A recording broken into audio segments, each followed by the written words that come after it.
السلام عليكم ورحمة الله وبركاته. أبنائنا الأعزاء طلبة الصف الثالث الثانوي في كل مكان. في هذا الفيديو أقدم لكم إجابة النموذج العاشر من كتاب البوكليت كتاب المعاصر. Maintenant, je vais commencer par la question de document. Pour le premier document, lisez le document puis choisissez la réponse de Amadou Sama à Jean-Michel, objet demandé en poste بمعنى طلب وظيفة. Salut, monsieur le directeur du lycée Louis le Grand بمعنى السيد مدير مدرسة Louis le Grand. Je m'appelle Amadou Sama, je suis égyptien, j'ai 27 ans. J'ai obtenu une licence de langue française avec mention très excellent. بمعنى حصلت على شهادة في اللغة الفرنسية بتقدير جيد جدا en français في اللغة الفرنسية de l'Université du Caire من جامعة القاهرة. J'ai travaillé 2 ans dans une école privée. اشتغلت سنتين في مدرسة خاصة en Égypte في مصر. J'ai une licence de travail en Suisse. حصلت على رخصة عمل في سويسرا. J'ai une bonne connaissance de l'ordinateur بمعنى لدي معرفة جيدة بالحاسب الآلي. Je surfe sur internet بمعنى أتصفح على النت. Aussi je parle bien l'anglais أتحدث جيدا اللغة الإنجليزية.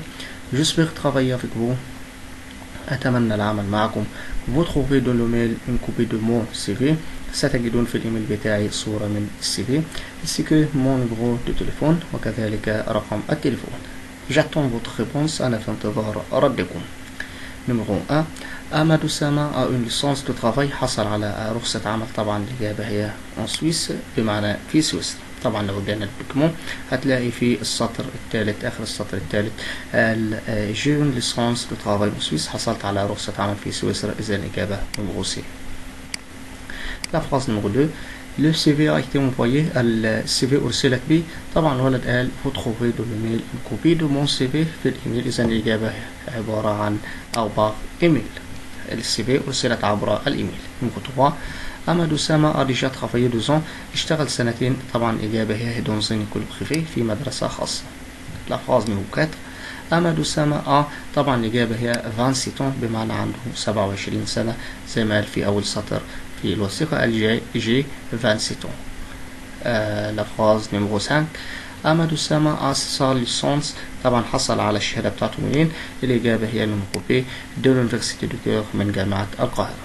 numéro 6. Amadou Sama est note en français. طبعا المستوى بتاعه très excellent بمعنى ممتاز جدا في اللغة الفرنسية. Maintenant avec le deuxième document, lisez le document puis choisissez la réponse. Linda c'est une fille intelligente بمعنى ليندا إنها طالبة ممتازة أو ذكية. طبعا le document est un dialogue entre Madame Nadine et Mademoiselle Férouz. Madame Nadine, qu'est-ce que tu penses de Linda? C'est une bonne élève, elle travaille bien. معنى ما رأيك في ليندا؟ وهل هي طالبة جيدة؟ elle travaille bien وهل تذاكر جيدا؟ Mademoiselle Férouz, bien sûr, elle apprend facilement. هي تتعلم بسهولة. étudie bien وتذاكر جيدا. Madame Nadine, elle est excellente en anglais. إنها ممتازة في اللغة الإنجليزية. Mademoiselle Férouz, elle fait parfaitement tous les exercices de français. بمعنى هي تعمل بإتقان كل تمارين اللغة الفرنسية. Quand je pose des questions وعندما أوجه أو أطرح أسئلة elle est la première à répondre. إنها الأولى في الإجابة. En plus elle donne généralement la bonne réponse وهي تعطي بشكل عام الإجابة الصحيحة. Madame Nadine, elle est très intelligente. إنها ذكية جدا. Mademoiselle Férouz, franchement بمعنى بصراحة elle est trop parfaite. إنها طالبة مثالية جدا أو تماما. Madame Nadine et toutes les élèves l'aiment bien وكل الطلبة يحبوها كثيرا أو جيدا. La phrase numéro 7. Linda note l'anglais. Linda طبعا هي aime l'anglais بمعنى محبة للغة الإنجليزية. Numéro 8. Madame Nadine trouve que Linda est note. طبعا مدام نادين بترى أن ليندا. طبعا الإجابة هي النمرو A très intelligent بمعنى ذكية جدا. أما كلمة stupid بمعنى غبي. كلمة bit بمعنى غبي. intelligent بمعنى غير ذكي أو غبي. إذن الإجابة المختلفة هي النمرو A اللي هي très intelligent. La phrase numéro 9.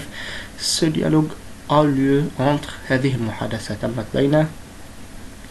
هل هي une élève et une professeur بين طالبة وأستاذة أم deux élèves بمعنى تلميذتين.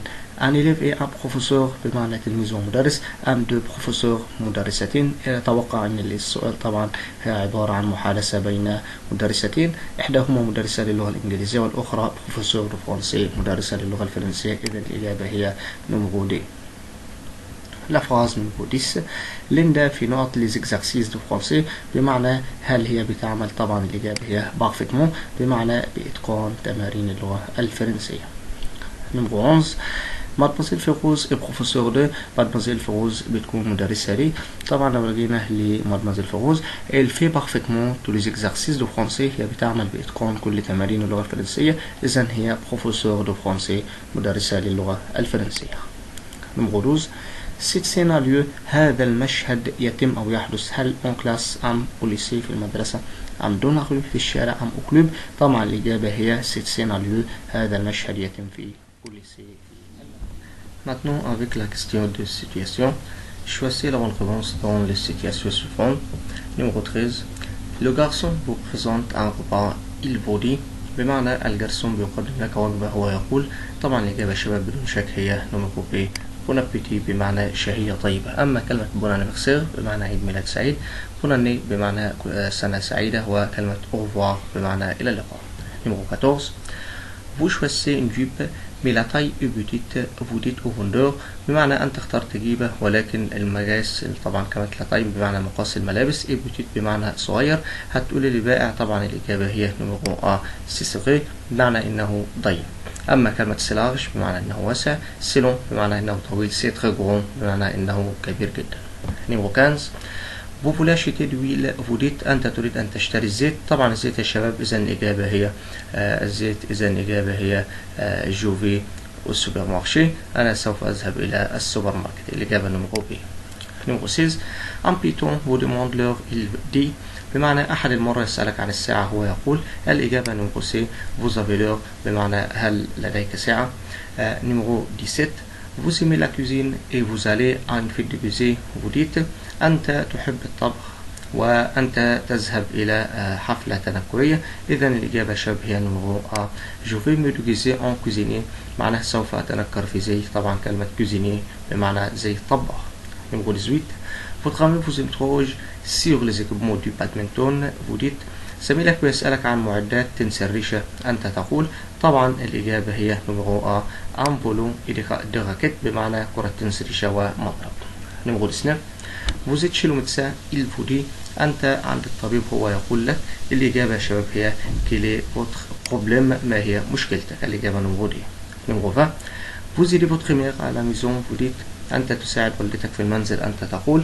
الإجابة هي من الأعمال المنزلية جو في لا فيزيل بمعنى أنا أغسل الأواني. نمرو 21. Vous indiquez à votre petit frère le lieu dans lequel l'agneau vit. Vous dites بمعنى أنت توضح أو تشير لأخيك الصغير عن مكان الذي يعيش فيه الأنيو. طبعا كلمة أنيو بمعنى الحمل. الإجابة يا شباب هي il vit نمرو A. il vit dans la bergerie. إنه يعيش في البرجري بمعنى طبعا الحظيرة. الإجابة نمرو A. نمرو 22. Vous êtes un garçon unique. Vous dites أنت ولد وحيد. أنت تقول. طبعا ولد وحيد الإجابة نمرو B. je n'ai pas de frère بمعنى ليس لدي إخوة. نمرو 23. Votre mère est malade. Elle vous dit والدتك مريضة. هي تقول.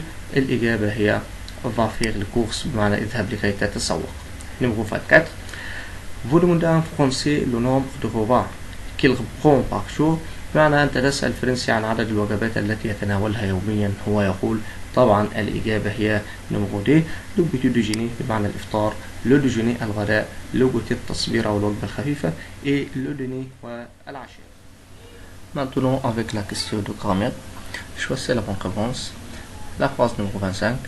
نعطي quoi sont les chaussettes. طبعا ده سؤال عن المادة الخام يا شباب. زي ما حضراتكم عارفين احنا بنسأل عن المادة الخام بحرف الجر اون أو بأداة الاستفهام اون كوا. اون كوا sont les chaussettes من أي شيء يكون الجورب أو الشراب. La phrase numéro 26. Mon oncle va voyager en. طبعا حرف الجر اون زي ما حضراتكم عارفين بيسبق المواد الدراسية ويسبق شهور السنة ويسبق فصول السنة ما عدا الربيع.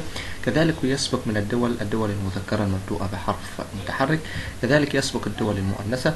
كذلك يسبق أسماء القارات. إذا الإجابة نمرو دي. إذا الإجابة mon oncle va voyager en. سوف يسافر إلى أوروبا. La phrase numéro 27. Quand vas-tu au skatepark? Je n'y vais. أنا لا أذهب. طبعا أداة الاستفهام كون في الوحدة الثالثة في المنهج يا شباب عندنا قاعدة تسمى بشغل النفي وأداة الاستفهام كون النفي بتاعها نو جامي. إذا الإجابة هي نمرو A. 28. Tu as notre combien de cahiers.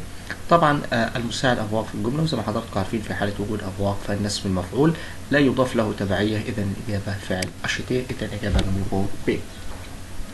طبعا في بعض الطلبة تسأل وتقول يا مسيو حضرتك عارف ان في كلمة كومبيا دو، وكومبيا دو بتتبع بتبعية، او الاسم المفعول مع افوار بياخد تبعية في حالة وجود كومبيا دو، ولكن يا شباب الشرط ان كلمة كومبيا دو او اداة الاستفهام كل تقع في اول الجملة، اذا طالما انها اتت في منتصف او اخر الجملة زي ما حضراتكم شايفين كده الاجابة هي acheter بدون تبعية. La phrase numéro 29. Sur la fenêtre car il y a des moustiques noirs. طبعا بيقول لي اغلق النافذة لأن الذباب يوجد في الخارج. طبعا الخارج هي كلمة دور، إذا الإجابة هي نمرو سي، دور بمعنى في الخارج.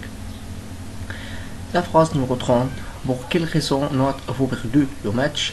بيقول لي لأي سبب حضرتك خسرت المباراة. طبعا لو حضراتكم شايفين فعل بيردو وهو اسم المفعول من فعل بيرد، وبالتالي اسم المفعول ده يا شباب يصرف مع المساعد avoir، إذا الإجابة نمرو A. إذا pour quelle raison avez-vous perdu le match؟ لأي سبب خسرت المباراة أو خسرتم المباراة.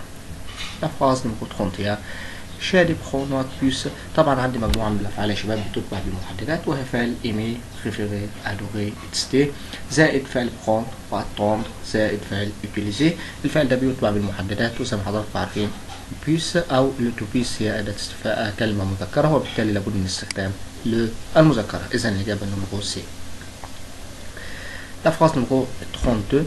Je trouve c'est un oracle très. طبعا كري بتتبع بالصفة، تمام.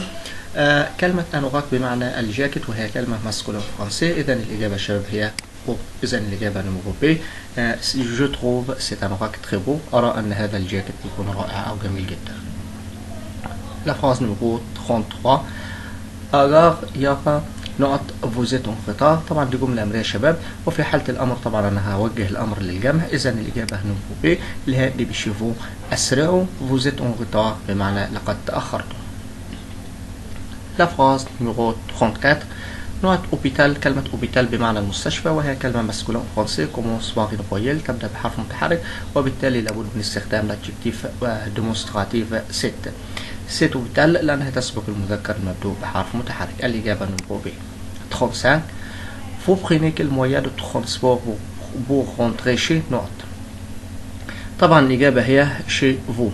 بيقول لي أنتم ستركبون أي وسيلة من الوسائل لكي تعودوا إلى منازلكم، إذا الإجابة هي نمرو A. 36. En janvier on note à la montagne. طبعا في الجبل الإجابة هي en ski بمعنى نحن نتزلج في الجبال، الإجابة نمرو C. 37. Le sucre est note pour le santé. السكر بيكون طبعا السكر هي كلمة مسكولة، وبالتالي لابد من استخدام الادجكتيف ومسكولة، استخدام كلمة موفي. 38. D'accord, je note venir. طبعا je vais venir أنا سأحضر. طبعا ده تصريف verbe aller au présent avec le pronom je، إذا الإجابة je vais. 39. Note est la raison de la défaite de votre équipe. بمعنى ما هو السبب. طبعا كلمة raison بمعنى السبب يا شباب، وهي كلمة féminin فرنسي، وبالتالي لابد من استخدام أداة الاستفهام المؤنثة وهي كلمة quelle est la raison، quelle est المؤنثة. La phrase numéro 40. Mon grand-père aime beaucoup les fruits frais et les légumes. طبعا الفروي واللجوم هي كلمات جمع مذكر، وبالتالي تستخدم معها صفة جمع مذكر وهي كلمة فير، إذا الإجابة نمرو دي. في نهاية هذا الفيديو أتمنى لكم التوفيق والسداد، أشكركم على حسن استماعكم. السلام عليكم ورحمة الله.